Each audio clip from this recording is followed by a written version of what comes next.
Well, Chad Daybell, the gravedigger, is buried with an avalanche of evidence. We're going to talk about that and a whole lot more on this Charlie's True Crime Talk. It's called The Fastest Minutes in Podcasting. The views and opinions expressed in this presentation are solely those of the individuals interviewed or participating in this presentation and do not represent those of Charlie Crime Buster nor Peacemaker Network.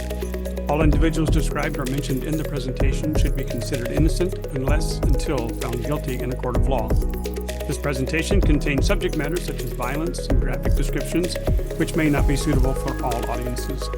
Listener and viewer discretion is advised. So how's it going, Charlie? How's things going? Well, it's been a busy week. How about you? How's it going for you?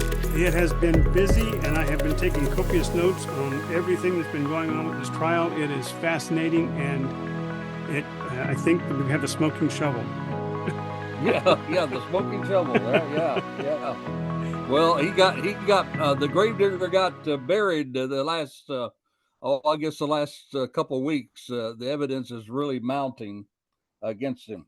Well, let me ask you then. What do you think about the strength of the prosecution thus far? Well, you know what I'm seeing right now. It seems like, of course, both of these, the prosecution and the defense, they have a pretty good idea of where they're going this time because a lot of them can kind of play off of what happened with the Lori Vallow trial. They can see, where they made mistakes and how to correct those mistakes. And I'm seeing that in this trial. And what I am seeing is that there's a whole lot of momentum going right now for the prosecution. It seems like it's almost like you can see they started the story, and as the story goes along, they're increasing the evidence.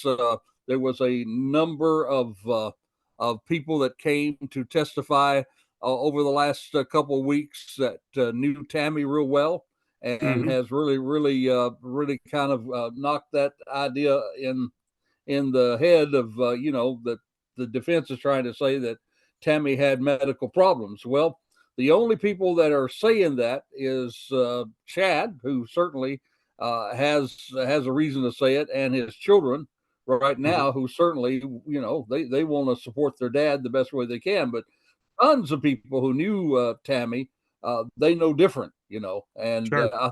I think they've done the prosecution's done a really good job in doing that as well, All right. Well, we're going to get into that. There's going to be plenty more of that through the rest of this broadcast, I'm sure. But here's a little bit of our agenda, what we're going to be discussing today. I've given you the disclaimer. Now we're talking about CrimeCon.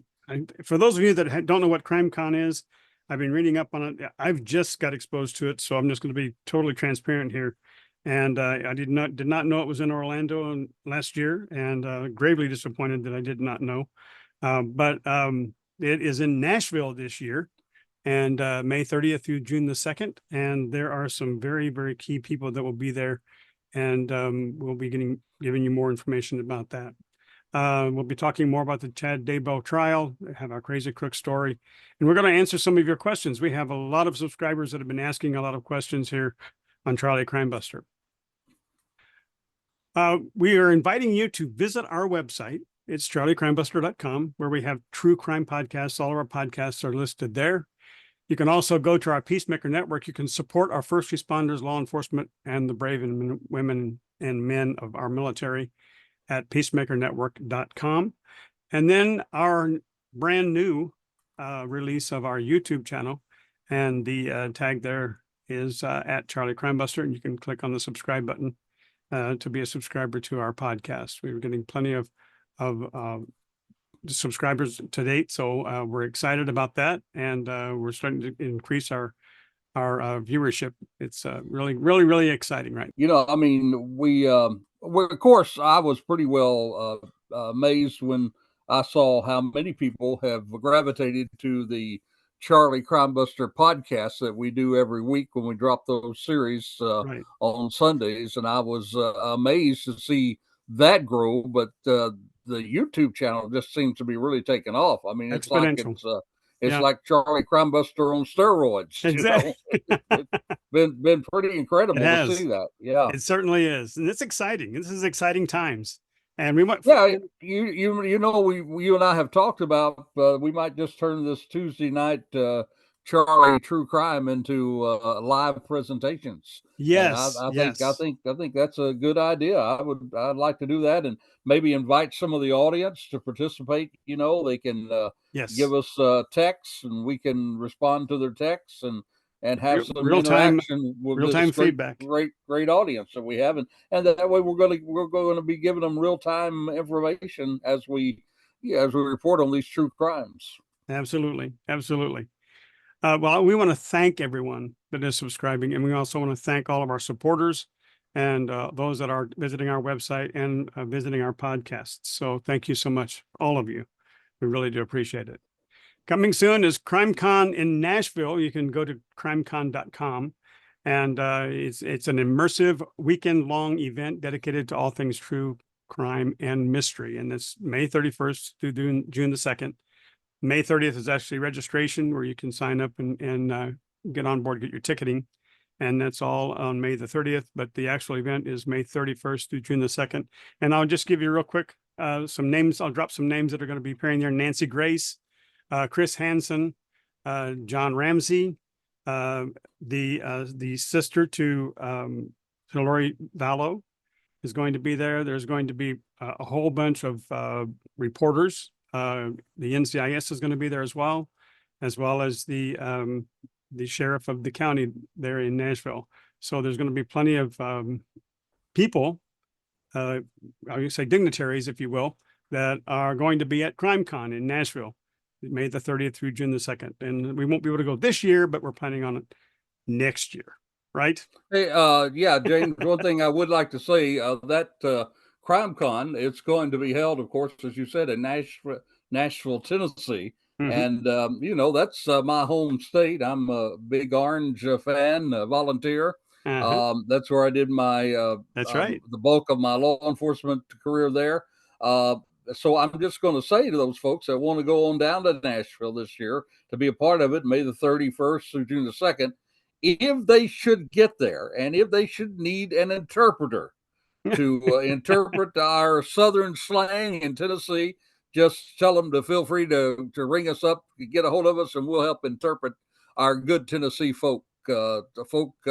dialogue to all the people visiting. Absolutely. Anybody that has Yeah, any questions or comments or yeah, whatever, they can reach out to sure. charliecrimebuster@gmail.com. Yeah, I'll teach them to talk Tennessean. All right. So bring us up to date on what's going on. I understand that there's some insurance issues, life insurance testimony that Yep, was so yep. important. There's some key points that I've found in following this trial that I think it's really important for our listeners and those in the audience to understand. Um, Somebody might say, "Well, what's important about this insurance policy?" Well, I think it's very important because I think that you're going to see that this is going to be one of the legs of the table that they're building to stand upon. Hmm. That Daybell was involved in this in a premeditated way. In other words, that these murders were actually pre-planned and planned ahead of time. Right. And one of the things that really says that is this insurance policy, because they brought some really damaging testimony, I think, to the stand, where some of Tammy's friends actually quoted her as saying, "quote unquote," "my husband wants me to up the policy." Now, the unusual thing about that, or I guess I should say the important thing about that, was he had her up that policy literally 1 month before she died. Hmm. And then on top of that, I mean, I know people up their policy, and that in of itself does not necessarily point guilt upon Chad Daybell. But when you add all this other stuff to it, the fact that not only did he have that policy, increased 1 month before her death, and of course we already know that Lori Daybell thought she was getting $1 million policy from Charles Vallow, but Right. little did she know he had changed the beneficiary. I would have loved to be a fly on the wall when she found that out. But Tammy did not change the beneficiary, and he got like, $300,000-400,000 from Right. this. Right. And the other thing that I thought was really interesting that stood out in this was that the testimony came in the past 2 weeks that the administrator there at the school Now get this, she dies on the weekend, like Saturday, Friday to Saturday. She dies in, guess what, James? On Monday morning, Chad Daybell was in that school trying to start the proceeds to get that life insurance. Wow. Now think about that. She just died over the weekend on Saturday, Friday going to Saturday, Monday, the first school day. He's right there, right at the very beginning, wanting to get that process started where he can collect that life insurance. Now Wow. that to me sounds a little odd, doesn't it to you? Yeah, you would think that he would want a period of mourning at least. I mean, I looking at it from my perspective, I would certainly want some time to be able to at least, if nothing else, digest the fact that my wife has passed, and that I have to start making some arrangements. But I wouldn't be thinking of that at the moment. I would need some time to decompress. Oh, exactly. And when she was asking him, she said, you're going to need a death certificate. He said, we have 8 of them. So he had Wow. already got ordered 8 death certificates. So in my mind, he had already, he and Lori had already planned all this out, and I Yeah. think that that's certainly a contributing factor. And the jury hears that, Oh yeah. that's gonna, I think that's gonna make an impact upon the jury as far as that goes. Because from the very beginning, the prosecutor has said that this is about Chad and Lori building, their this kingdom that they put in their mind, that they are going to rule everything, and it's all about, according to the prosecution, sex, money, and power. Well, Right. there's the money part to that. Yep. There it is. That is it right there. You nailed it. So what really stood out to you thus far in the trial? What's some of the key components that you've observed at this point?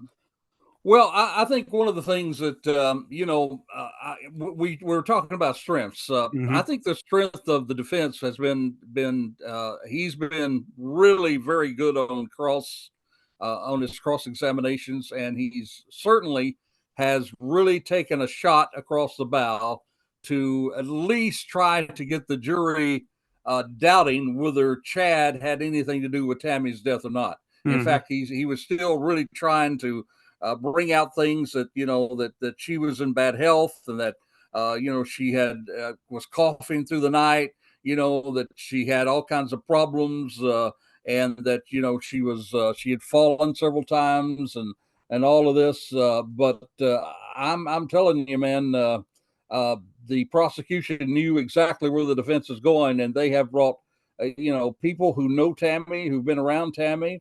And they brought someone up that mentioned that Tammy said she felt the most fit that she ever did in her life. She was involved in an exercise class, which is Mm-hmm. intense exercise class. Mm-hmm. Mm-hmm. This is like that Zuma deal.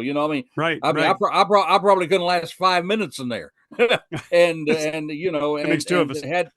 they had people in there testifying how Right. she did this and how she was able to keep up, and then on top of that, she was taking a clogging class, and the defense tried to intercept from the family again that she was having problems keeping up, and that the clogging wasn't going well and all that.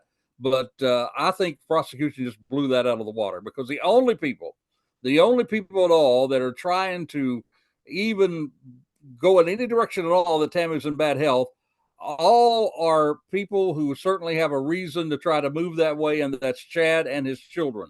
Right. Everybody else around is going the other way. Even her autopsy that was done, it didn't reveal that there was anything really wrong with her, Right. to Right. cause a Dr. natural Christensen death. did a good job Yeah. actually explaining Oh, that. Yeah.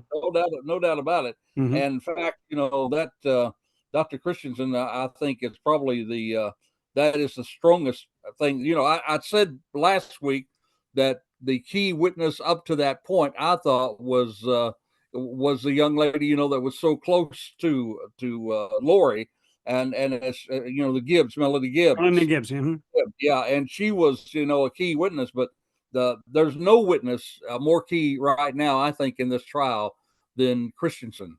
Right. And it was amazing to me. I mean, if you listen to the testimony of the 2 coroners that attended her death, at that unattended death, the 2 coroners that came, you could see that, well, Mr. Pryor, the defense attorney, he was really, really able to get in their face and really sway them and really cause doubt and that sort of thing with them.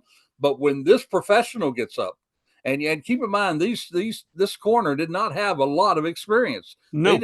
They did not face a lot of deaths like Dr. Christensen did, and they didn't have the medical background that Dr. Christensen had. Right. And boy, when Dr. Christensen got up there, you could really see the difference between a medical examiner and these coroners that were just elected by, the populace and not necessarily have the experience to go through it. So I think the prosecution has done an outstanding job in showing that that this death of Tammy was anything but a natural death. And I think they've succeeded at that. At least they have in my mind, and I believe in the mind of a lot of the jurors.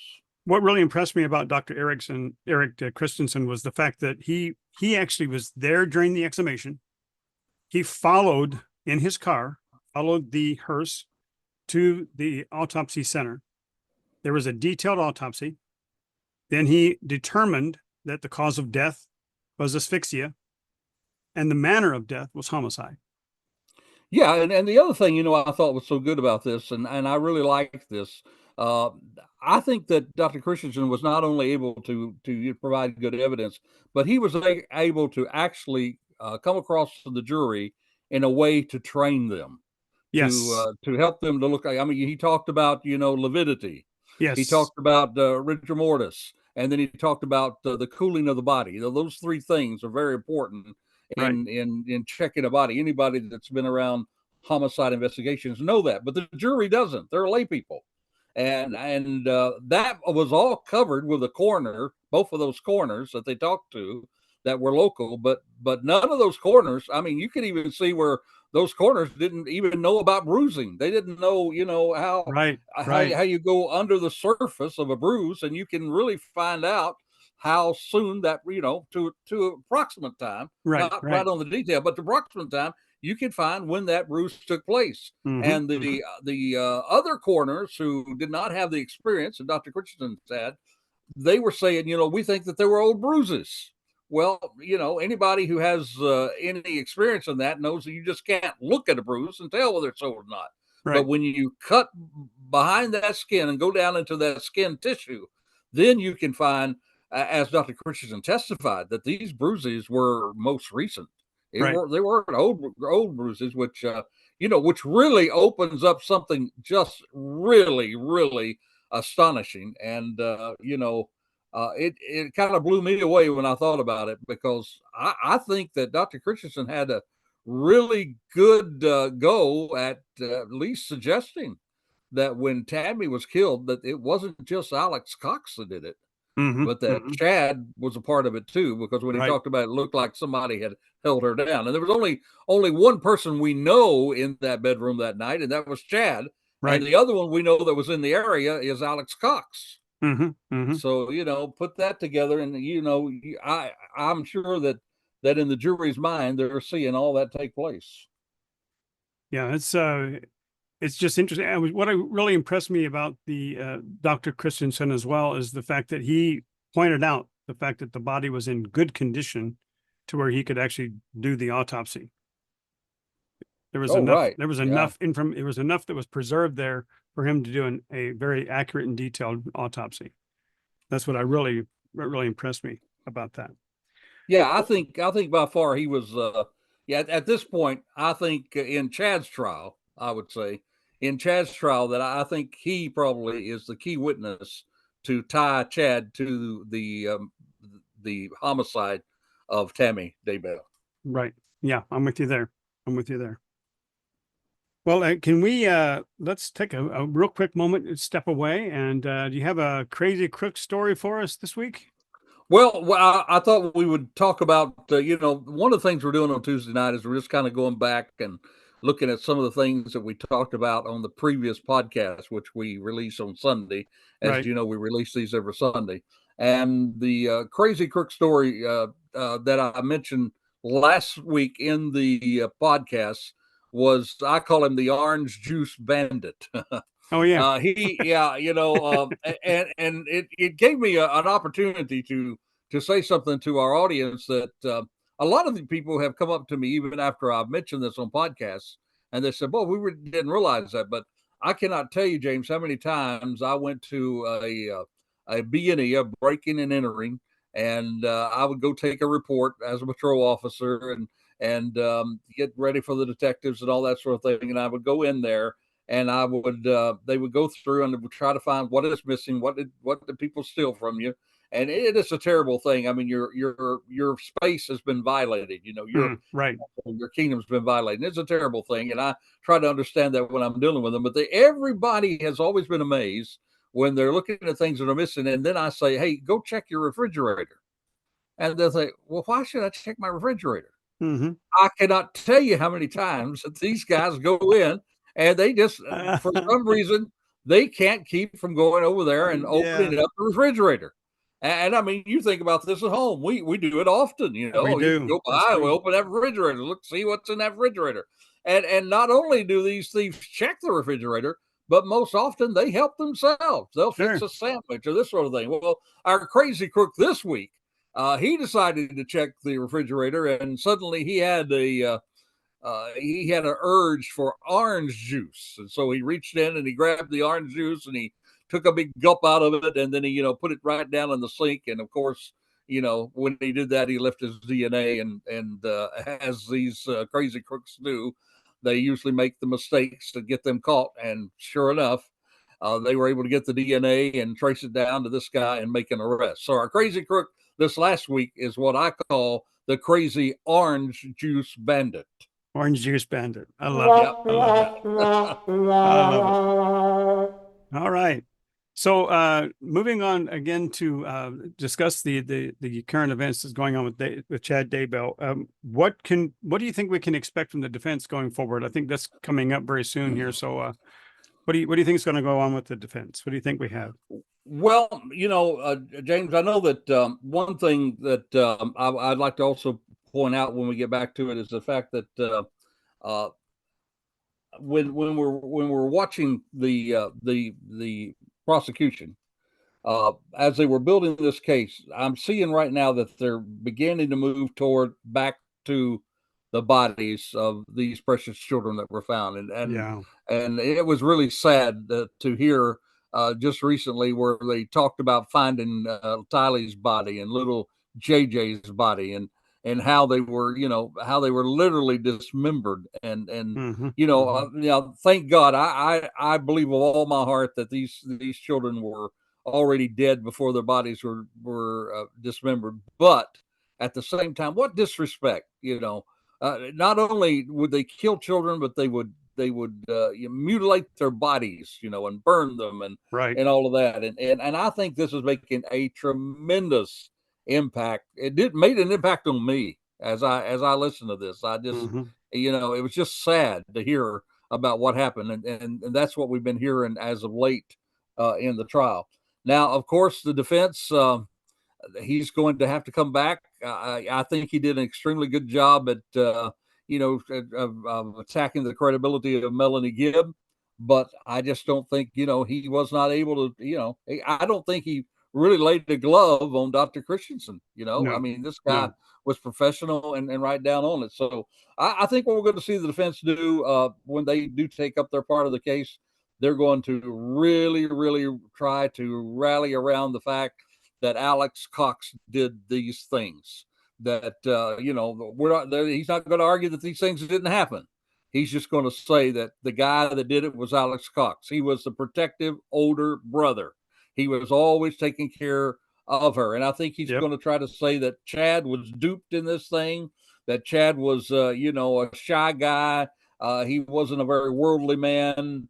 He wasn't capable of standing up to the manipulative way of Lori, and that Alex Cox is the one to blame for all of these things. And I think they're going to do that. But again, like we've said before, he's going to have a real problem with the fact that Chad certainly knew that those kids were buried on his body, on his, I mean, not his body, but was buried in his backyard. Right. That Right. those bodies, that's what I was trying to say, the bodies of those children was literally laying under the ground in the backyard of Chad Daybell.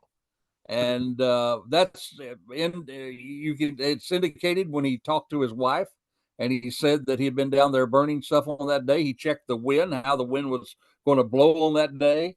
And I think probably the most damaging thing was when they arrested him and they put him in that police car. He told his daughter, said, "Hey, please make sure you pay the mortgage." He hadn't been charged yet. He hadn't even been charged yet. Yep. And he said, "Pay the mortgage," And so he already knew. He already knew that the chickens had come home to roost. But I do think he kept looking back there too, to where the oh yeah, and you heard that call that he made to the jail that day. You could hear it in his voice. Lori, they're out back there. They're out back there. Yeah, he was astonished that how the police got there. Yeah. What's amazed me is the fact that the first thing that he said to her. It's the first thing that he said to her was, "They're out back." Yep. They're out back of the property. Uh-huh. Yeah. And and they had been there before. They had served a search warrant there before, but now they went right to the spot because they had traced Alex Cox's phone, and they knew he was there shortly when those kids were missing. And so that, just an amazing trial, isn't it? It is. And I've been impressed with the FBI agent Daniels. He was part of the evidence response team. He laid out the property. He showed where they took pictures, what the distance was, how you got there. And he basically laid out for the jury exactly where all of the children were found. Meticulously. Yeah, very, very detailed. Amazing job. Absolutely amazing. I mean, really impressive. You could tell they were ready to confront whatever the defense would throw up at them to try to sway the jury the other way. Right. All right. Do we have any updates from previous conversations and things we've actually held? Yeah, well, we talked about the Seminole County sensational carjacking murder, which has been really, really an amazing event that happened right here in Central Florida, where you and I are from. Right. And it's been kind of quiet. There's not been a lot of activity on that case this week, but I do think that I think we're going to see more arrests down the way. I think they're going to tie this eventually into the husband. I think that Catherine's husband was certainly a part of this. He's probably, one of the drug pushers, and I wouldn't be surprised that it doesn't even go all the way to the cartel somewhere that's going to be tied into this right back here to Central Florida. Yep. I think there's definitely going to be some disclosure there, I'm sure. So we had some questions from some of our viewers. They wanted to know how you felt about the those that were actually part of the Gabby Petito were suing the police department. I don't know if they were entitled to that. Yeah, the Moab Police Department. The problem is, I mean, we are in a society that likes to sue anytime you turn around. And unfortunately, law enforcement is often in the crosshairs of those suits. So when I was a chief deputy in law enforcement, I can tell you, James, that I felt like we were being sued every day, and I was being sued every day because whenever they sue the police department, they sue the police officer, then they sue the training officer, then they sue the chief deputy. But they're suing all those people because they're not interested in getting what those people have. They're going through those people to get to the big pockets, which is the county or the city or the agency. Right. And that's simply, and I knew that would happen with the Moab Police Department. This was the police department that pulled them over after someone had complained and said that they saw that Gabby and Brian were involved in a domestic dispute with maybe some pushing and shoving. And when they went there, unfortunately, they found that both of them had signs that they had been physically attacked, and not large signs, but small signs, and both of them have been physically attacked. So, I mean, who are you going to arrest? You're going to arrest the husband? Are you going to arrest the male? Are you going to arrest the female? It's really hard to say, Well, but let me get your take on yeah, this. Who do you yeah. think is the aggressor? Do you think the aggressor was Gabby, or do you think the aggressor was Brian? Well, I think, hindsight is the best sight you ever have, right? Exactly. I said it would be great if, when I was put on the street and these police officers put on the street, it'd be great as part of their equipment, other than their badge and their gun and all of this other good stuff to protect you. Be great if they could give you a crystal ball, Right, that you exactly. can look in that Oh, crystal yeah. ball and see what is ahead. How great would that be? Yeah. Certainly, Brian was the aggressor because he's the one that killed her. And he was probably the aggressor then, and had been, and there have been other times, but the police department didn't have that at that point. All the police department had was what was happening before their very eyes at that very moment. And it's not always the male, sometimes it is the female that is the aggressor, But she was given a free ride home. I mean, she was given an opportunity to leave and not have to do anything with him, but she went back and picked him up. Yeah, in fact, one of the deputies there, one of the officers there, actually told her, this is a good time for you to get yourself away from this Exactly. toxic relationship that you're in. Yep. But I can tell you so many times I was on domestics where, we would see where even the male was the dominant aggressor, and we would start to arrest the aggressor, and then we'd have to fight the female because she would fight us for arresting him. It's just a crazy codependent type of situation. So, when getting back to it, they're going to be sued. Will they get money? I think they will get some money, because, as we police officers used to hate to say all the time, we get involved in these suits instead of the county defending us and going to the mat with it. It was cheaper for them just to give some money for it to go away than it was to take it all the way to court.